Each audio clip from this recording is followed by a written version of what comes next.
আসসালামু আলাইকুম hello everyone welcome back to my channel কেমন আছেন সবাই আশা করি খুব ভালো আছেন আলহামদুলিল্লাহ আমরাও ভালো আছি আপনাদের জন্য সকাল সকাল ব্লগ শুরু করে দিয়েছি ঘুম থেকে ওঠার পর যখন নাস্তা করি তখন যা রান্না করব দুপুরের জন্য বের করে রেখে দিয়েছি ফ্রিজ থেকে ছোট মাছ তারপর শিমের বিচি শুকনা বিচিগুলো রাত অবধি আমি ভিজিয়ে রাখছিলাম আমার দেশ থেকে আনা এই বিচিগুলা তো এখানে মাংস ছোট মাছ তারপর বড় মাছ দিয়ে শিমের বিচি রান্না করব আর মাংস দিয়ে আলু রান্না করব আজ তিনটা কারি রান্না করব এবং কিভাবে আমি রান্না করব ঝটপট তা শেয়ার করব আপনাদের সাথে ঝটপট করতেছি তার কারণ হচ্ছে একটু পর বাহিরে যেতে হবে তাই আমি প্রথমে মাংসগুলোকে ধুয়ে পরিষ্কার করে একটা হাঁড়িতে সিদ্ধ হওয়ার জন্য অর্থাৎ এক বলক ওঠার পর তেল চর্বি ছাড়িয়ে রান্না করব তাই চুলায় বসিয়ে দিয়েছি আরেক চুলায় আরেকটা হাঁড়ি বসিয়ে পরিমাণ মতো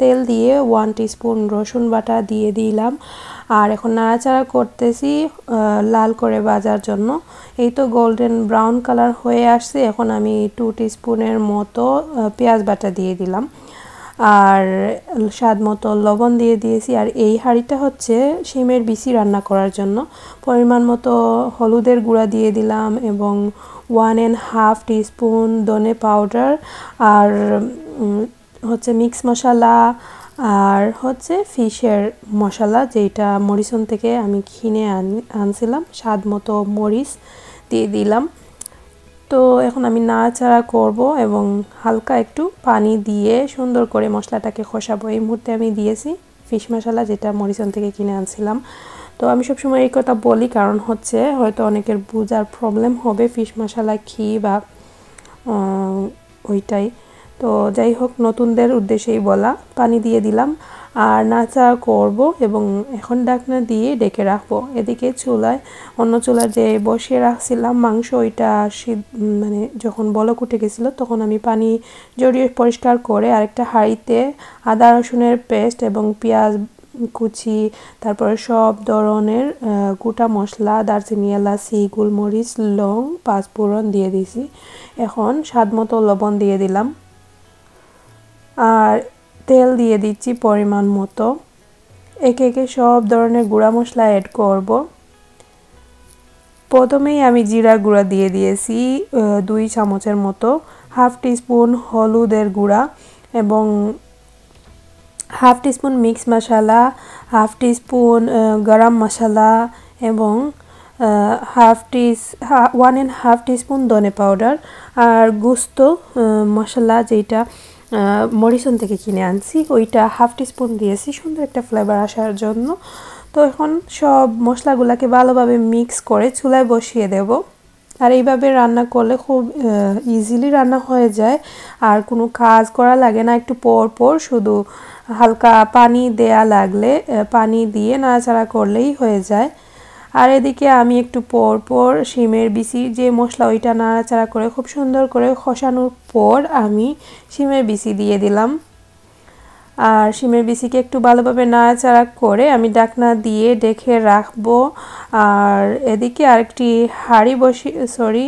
ফ্রাইং প্যান বসিয়ে দিলাম পরিমাণ মতো তেল দিয়ে দিচ্ছি মাছগুলা ভাজার জন্য শিমের তরকারিতে যা বিচিতে যে মাছ দেব সেটা অন্যদিকে নাড়াচাড়া করতেছি মাংস যাতে নিচের দিকে না লাগে এইভাবে কিন্তু অনেক মনোযোগ সহকারে আমি যখন রান্না করি ফুল 100% মনোযোগ থাকে আমার রান্না বাড়ায় তাহলে আমার কোনো প্রবলেম হয় না আমি তখন কোনো ফোন নেই না বা যখন কি অন্য কোনো টেনশন বা কিছুই ফিল করি না তেমন তাই আমার জন্য ইজি হয়ে যায় তেলটা গরম হওয়ার পর আমি মাছকে ভালোভাবে ধুয়ে পরিষ্কার করে হলুদ আর লবণ মাখিয়ে গরম তেলের মধ্যে ঢেলে দিলাম আর এই তো যখন হয়ে গেছে আমি নাড়াচাড়া করে তুলে ফেলছি আর তুলে তারপর ওইটা আমি শিমের মধ্যে দিয়ে দেব শিমের বিচি আমি হালকা মিডিয়াম হিটে একটু পর পর নাড়াচাড়া করে দিতেছিলাম আর যখন শিমের বিচিটা একটু নরম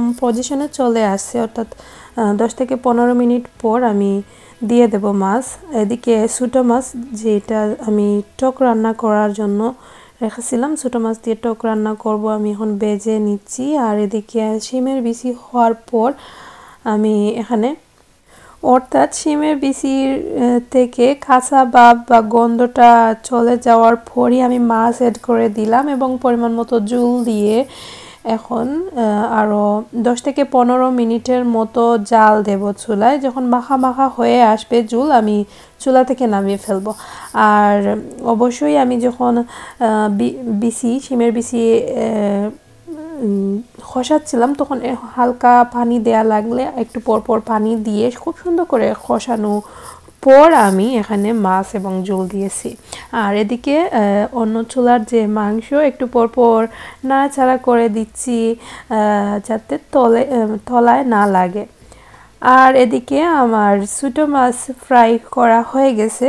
চুলায় একটা হাঁড়ি বসিয়ে আমি হাঁড়িটা গরম করে নিচ্ছি। আর অন্যদিকে আলুর তরকারিটা মানে মাংসের তরকারিটা নাড়াচাড়া করে দিচ্ছি। এটাতে আমি একটু পর আলু অ্যাড করব।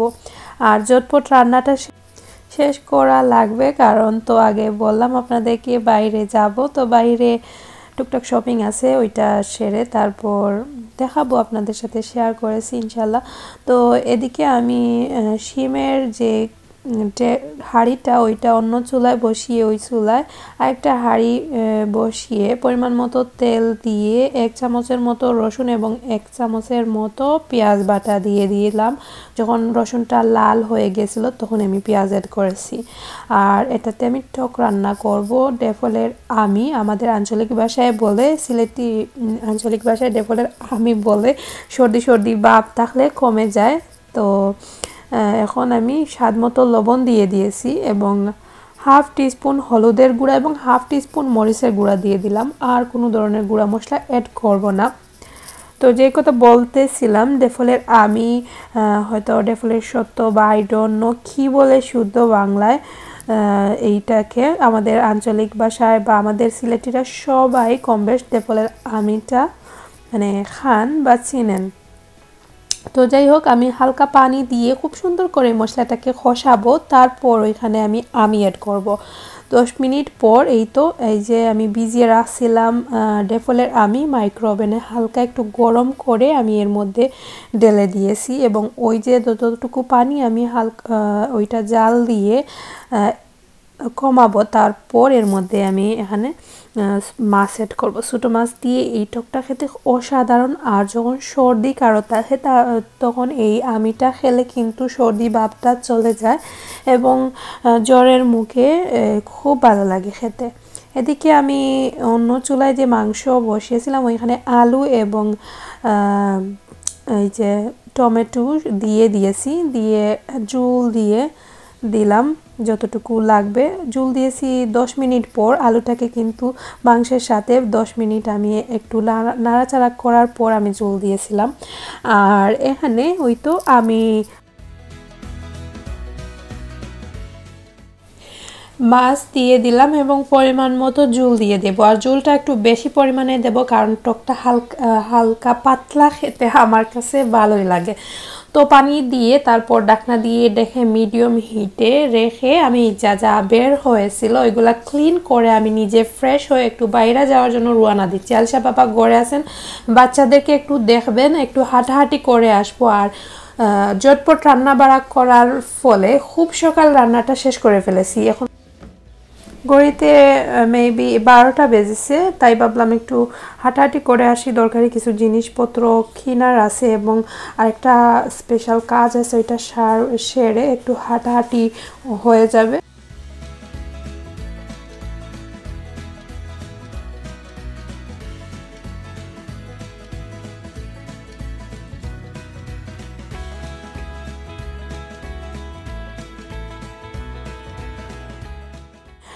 আর এই তো আমাদের টাউনে চলে আসছি, আর একদম ফাঁকা, কোনো মানুষ নেই, কারণ হচ্ছে স্যাটারডে ছিল। আমাদের টাউনটা কিন্তু এখন সেই আগের রূপ ধারণ করে না, কারণ অনেক রবিবার হলেও কিন্তু অনেক মানুষের আনাগোনা থাকতো অনেক সময়। আর এখন তো কি বলবো, মানুষের লাইফে সব স্বাধীনতা চলে গেছে। যাই হোক, এখন আমি ভিতরে প্রবেশ করবো। পাউন্ডল্যান্ডে প্রথমে যাব, পাউন্ডল্যান্ডের কাছাকাছি চলে আসছি আর ভিতরে প্রবেশ করব। খুব চটপট রান্না সেরে ফেলে আমার খুবই ভালো লাগতেছে। কোনো কাজ যদি বিশেষ করে রান্না বাড়াটা শেষ করতে পারলে আমার ভিতর খুব হালকা ফিল হয়, কোথাও গেলে ভালোভাবে মনোযোগ সহকারে সব কিছু দেখতে পারি। নাহলে তো পিছু টান থাকে, বাসায় গিয়ে রান্না করতে হবে, কাজ আছে, ওইটা করবো এটা করবো। তাই ভাবলাম আজকে এই কাজটা সেরেই তারপর যাই। আর এই তো আলিশার জন্য ক্লিপ কিনবো, দেখে মনে হলো কিছু কিনি, ওর লাগবে। এখন তো আলিশার চুলগুলো একটু ছোটো ছোটো, তাই ক্লিপগুলাই ওর ভালো লাগবে। আর অনেক ক্লিপ গড়ে আছে বা অনেক কিছু ফেলে দিয়েছে, নতুন নতুন যেগুলো আসছে ওখান থেকে দুই একটা ক্লিপ নিয়ে যাব, ও দেখে ওর ভালো লাগবে। এবং বাচ্চারা কিন্তু নতুন কিছু দেখলে ওইটা পরে তারপর যখন পুরনো হয়ে যায় ওইটা আর পড়তে চায় না। যাই হোক, এই যে সব জিনিস দেখে আমার আগের কথা মনে হয়ে যাচ্ছে। আমরা যখন ছোটো ছিলাম তখন কিন্তু এই ক্লিপগুলা লেসপিতা বলতো, এক ধরনের লোকেরা যখন বলে ওইভাবে ডেকে ডেকে, মানে ফেরিওয়ালা কাছ থেকে কিনতাম। আর খুবই মানে এখন তো যুগ চেঞ্জ হয়ে গেছে, এখন আর সেই আগের মতো ফেরিওয়ালার কাছ থেকে কিছু কেনা লাগে না। সবাই শপিং করে, অনলাইন শপিং করে, শপিংয়ে যায়, শপিং করে। আগের দিনগুলা কিন্তু অনেক কিছুই ছিল, মানে ইন্টারেস্টিং। কিছু অল্প জিনিস থেকেই কিন্তু দেখা যেত অনেক জিনিসগুলা কিনে মনের তৃপ্তি পাওয়া যেত। এখন অনেক বেশি বেশি জিনিস দেখে কিনেও মনে তৃপ্তি পাওয়া যায় না। আর এদিকে পার্মানেন্টের নতুন কিছু জিনিস আছে, আর্টিফিশিয়াল প্লান্ট, ওইগুলা হচ্ছে 3 পাউন্ড করে দিয়েছে। খুবই সুন্দর, রিজনেবল প্রাইস, আমার কাছে ভালোই লাগলো। ওইগুলা সচরাচর অন্যান্য শপে টিকে মার্কসও ওই রকম দেখেছি, মোটামুটি আরও দাম, বা জানি না, হয়তো কোয়ালিটি একটু খারাপ হতে পারে, বাট তেমন খারাপ না, দেখে ভালোই লাগলো। আর এদিকে আসলাম বাস্কেট এবং বাথরুমের সেটের পাশে, ওইগুলা কিনবো না, এমনিতেই আসছি সাইড দিয়ে, দেখতে ভালো লাগে। খুব সুন্দর সুন্দর কালেকশনগুলো আসছে নতুন, দেখে ভালো লাগলো, হোম কালেকশন ওইগুলা। আর এখানে হচ্ছে কিছু এইগুলা হচ্ছে কিচেনের, এবং হচ্ছে ক্যান্ডল, তারপর অনেক জিনিস। অনেক আপুরা তো শপিং ব্লগ দেখতে পছন্দ করেন, তাই আপনাদের উদ্দেশ্যেই অনেক কিছু আপনাদের জন্য শেয়ার করেছি। আমাদের পাউন্ডল্যান্ডে আমি অনেক দিন পর গিয়েছি, আমার কাছে মনে হচ্ছে অনেক জিনিসপত্র ওরা তুলে ফেলছে। আগে অনেক বড় এবং অনেক কিছু রাখছিল, এখন অল্প অল্প করে সব ধরনের আইটেম ওরা রাখে। আর যাই হোক, এখন আমি যাচ্ছি সামনে, আপনাদেরকে দেখাবো। চলে আসছি পাউন্ডল্যান্ডের ভিতর থেকে বেরিয়ে আস্তে আস্তে হেঁটে হেঁটে, ইচ্ছে ছিল এখানে মরিসনে ঢুকবো, মশলার সাইডে মিক্স মশলা শেষ হয়ে গেছে, রান্না করার সময় দেখেছি, বাট এখানে এসে দেখি খুব লম্বা লাইন, তাই আর গেলাম না। হেঁটে হেঁটে চলে আসছি, একা একা হাঁটতে ভালোই লাগে। এই দেখেন কতগুলো আপেল রাস্তার দিক দিয়ে, পাশ দিয়ে হাঁটার সময় চোখে পড়লো আপেলের গাছ, অনেকগুলো আপেল ধরেছে। আমাদের দেশের মানুষ এই আপেলগুলা, এত ফ্রেশ আপেলগুলা পান না, অনেক ফরমালিন থাকে। আর এই যে দেখেন এখানে ফ্রেশ টাটকা আপেলগুলা কিন্তু এইভাবেই গাছের নিচে পড়ে পচে যাচ্ছে, এক দেশে পায় না আরেক দেশে খায় না। যাই হোক, এখন আমি হেঁটে হেঁটে রোড ক্রস করব। আর এখন আমি ওয়েট করতেছি, প্রায় বাসার পাশেই চলে আসি। এই তো এই সাইডে দিয়ে গেলে, রোডের সাইডে দিয়ে যেতে পারতাম, বাট ওইখানে সুন্দর একটা পার্ক, ভিতর দিয়ে যাব। হাঁটাহাঁটি করতেছি, ভাবলাম আপনাদের সাথে একটু ডিটেলসেই পার্কের ভিতরটা দেখাই। খুব সুন্দর, আমার খুব ভালো লাগে, অনেক স্মৃতি মনে হয়ে যায় এই জায়গাটা দেখলে। আমাদের দেশের অনেক সিনারির কথা মনে পড়ে, সবুজের সমারোহ চারিপাশে হাঁটতে আমার খুব ভালো লাগে। তো যাই হোক, আমি এখন বলে নেই, যারা নতুন প্লিজ অবশ্যই আমার চ্যানেলটা সাবস্ক্রাইব করে দেবে এবং নোটিফিকেশন বেল অন করে দিবে। আর এই তো সামনে যে রোড, ওই পাশ দিয়ে হেঁটে হেঁটে গেলে ভালো যাই। অনেক সময় আজকে পার্কের ভিতর দিয়ে প্রবেশ করে আস্তে আস্তে হেঁটে হেঁটে এই তো নিচের দিকে গিয়ে রোডের সামনে গিয়ে নামবো।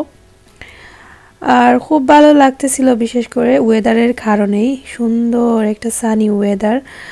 আর এই তো বাসার পাশেই চলে আসছি, আর কিছুক্ষণের মধ্যে চলে যাব, রোড ক্রস করব। আর হাঁটাহাঁটির ব্লগ এই প্রথমই মানে আপনাদেরকে ডিটেলস এত সুন্দর করে দেখাতে পারছি, তার কারণ হচ্ছে একটা ব্যাগ নিয়ে গেছি, যেখানে বাসায় গেলে আপনাদেরকে দেখাবো। এটা হচ্ছে আলিশার বাবা। আলিশা যখন ওর জন্ম হয় তখন ওর জন্য সব ফার্নিচার ইটালি থেকে মেড ইন ইটালিয়ান ব্র্যান্ডের সব কিছু অর্ডার করে আনছিলেন। তো ওইখানে পুশচেয়ারের সাথে একটা ব্যাগ দিয়েছিল ওরা। আমি আজ প্রথম ওইটা ইউজ করেছি। আমার কাছে মনে হচ্ছিল আমি কলেজে যাচ্ছিলাম, তো কলেজে যেতে ওই ধরনের ব্যাগ আমি ইউজ করতাম। এই তো বাসায় চলে আসছি, আর এই ব্যাগের কথাই আপনাদেরকে বলেছি। এটা হচ্ছে ইংলাজিনা ব্র্যান্ডের ইটালিয়ান, এই প্রথম ইউজ করেছি। খুব সুন্দর, আর অনেকগুলা জিনিসপত্র জায়গা হয়েছে, সেই সাথে আমি অনেক সুন্দর করে হেঁটে আসতে পারতেছিলাম। মনেই হচ্ছিল না আমি এই সব জিনিসপত্র ভিতরে ঢুকিয়ে আনছি। এখন থেকে ভাবছি সব সময় যখন শপিংয়ে যাব, একা যখন যাব তখন ওইটা নিয়ে যাব, তাহলে অনেক কিছু শপিং করে আনা যাবে। আর এই তো টুকটাক কিছু শপিং করে আনছি বাচ্চাদের জন্য, আলিশার জন্য কিছু ক্লিপ, তারপর ওর জন্য 2টা ফ্রক ভালো লাগলো তাই কিনে আনলাম, আর জিবরানের জন্য 2টা গেঞ্জি কিনে আনছি, টি শার্ট। তো যাই হোক, আজকের ব্লগে আমি অনেক কিছু আপনাদের সাথে শেয়ার করার চেষ্টা করেছি। একটু হয়তো বা রান্না বাড়ার বিষয়টা তাড়াহুড়া করে ফেলেছি, কারণ হচ্ছে এটাতে আপনারা অনেক মোটিভেশন পাবেন, যারা একসাথে 2-3টা তরকারি রান্না করার ব্যাপারে কোনো বইয়ে থাকবে না, তাই একটু অন্যরকমভাবে শেয়ার করার চেষ্টা করেছি। আর বাসায় এসেই প্রথমেই ফ্রেশ হলাম, তারপর নামাজ টামাজ পড়ে দুপুরের জন্য খাবার দাবার রেডি করে ফেলেছি। এই তো ওদের বাবা বাচ্চাদেরকে একটু সময় দেখাশোনা করেছে। আমি মাত্র 1 ঘন্টার মতো বাইরে ছিলাম।